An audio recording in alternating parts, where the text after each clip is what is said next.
అన్నిటికంటే బెస్ట్ చిట్కా మాత్రం చాలా సింపుల్ చిట్కా, చాలా బాగా పనిచేస్తుంది అనమాట. అది టొమాటోకి ఇంకా వంకాయకి మిరపకాయకి బాగా పనిచేస్తుంది ఈ చిట్కా.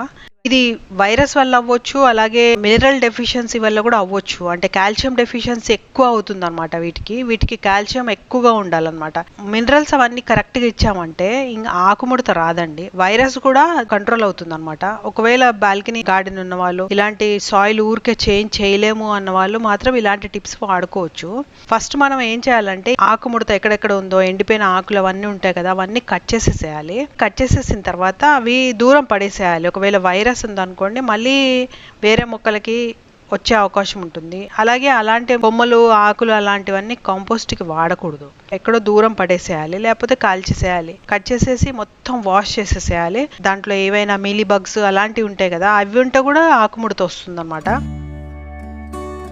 సో అందుకే అవన్నీ తీసేసేయాలి.